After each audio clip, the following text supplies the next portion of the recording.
Bienvenue, bien-aimé, je m'appelle Han Goyi, je suis le serviteur esclave de mon Seigneur Jésus-Christ de Nazareth, appelé à proclamer son évangile à toutes les nations, tous les peuples, toutes les races et toutes les langues. Et aujourd'hui, je vous parle brièvement de notre ministère, la maison de prière Vin Nouveau.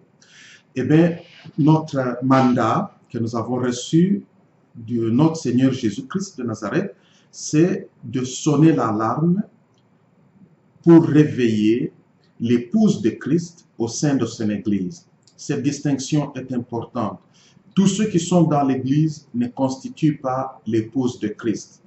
Donc, ne soyez pas tellement confortables croyant que parce que vous avez accepté le Seigneur, vous êtes automatiquement, vous faites partie de son épouse. Souvenez-vous des 10 vierges. Il y a 5 qui étaient sages, 5 qui étaient insensées. Toutes les 10 étaient vierges, mais toutes les 10 n'ont pas été admises auprès du Seigneur. Alors, nous sonnons l'alarme pour réveiller l'épouse de Christ. Bien-aimés, dans le livre de Genèse, chapitre 2, à partir du verset 18, la parole de Dieu nous dit, « Et Dieu dit, il n'est pas bon que l'homme soit seul, et je vais lui faire une aide semblable à lui, c'est-à-dire une aide conforme à son image. » Il s'agit là d'une parole prophétique qui concerne Christ et son épouse.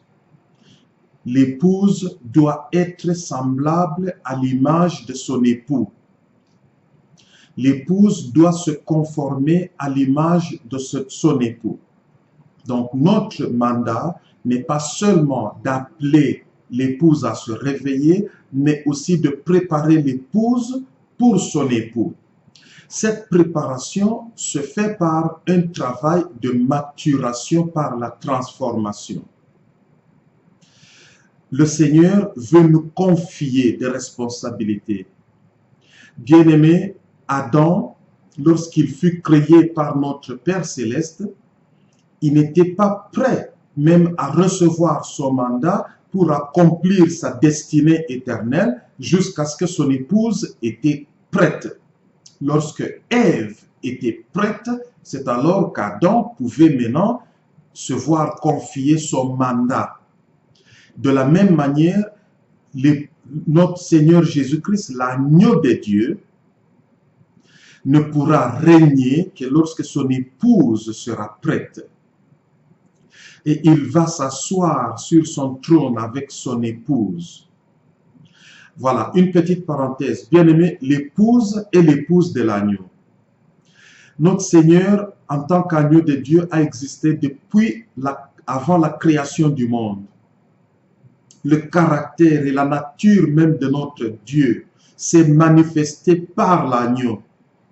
Je vois beaucoup de gens présenter des images d'une épouse avec les lions de la tribu de Juda. Eh bien, c'est la même personne, mais c'est en tant qu'agneau. La parole de Dieu nous parle des noces de l'agneau, pas les noces du lion. Alors, notre travail consiste à préparer l'épouse, à grandir, à se développer, à atteindre la maturité. C'est ça même le travail de l'Église, le corps de Christ. Nous lisons cela dans Éphésiens chapitre 4, versets 11 à 16. La raison pour laquelle le Seigneur a donné des dons à son Église, apôtres, prophètes, évangélistes, pasteurs et docteurs, c'est pour préparer son épouse jusqu'à ce qu'elle atteigne la stature parfaite de Christ. Dans Romains chapitre 8, et à partir du verset 28 jusqu'à la fin du chapitre, nous lisons que toutes les expériences que nous traversons, les épreuves, les difficultés, ce sont des outils que Dieu utilise ensemble pour préparer ceux qu'il a connus d'avance, ceux qu'il a prédestinés avant même la fondation du monde. Nous trouvons cela aussi en Éphésiens chapitre 1, verset 3 à 4. Pour les conformer à l'image de son Fils. Bien-aimé, cet objectif doit être atteint ici sur la terre avant le retour du Seigneur. la conformité à l'image de son Fils, afin que nous puissions continuer l'œuvre de Jésus-Christ, notre Seigneur, sur la terre par le Saint-Esprit. Voilà l'appel de notre ministère, voilà le travail que nous avons. Tous nos enseignements, toutes nos activités, c'est pour préparer l'épouse de Christ, bien-aimé. Tu ne vas pas régner. Notre destinée éternelle, c'est d'être l'épouse de Christ, l'épouse de l'agneau de Dieu. Eh bien, je vous invite à continuer à nous suivre sur notre site internet. Si vous êtes en train de regarder cette vidéo, vous verrez au bas de cette vidéo des instructions comment visiter notre site internet. Continuez à nous suivre sur notre chaîne YouTube, Vimeo, sur notre blog, et vous aurez beaucoup plus d'instructions. Vous pouvez continuer à suivre notre chaîne de l'Académie de la vie. C'est là que nous postons la majorité de nos enseignements.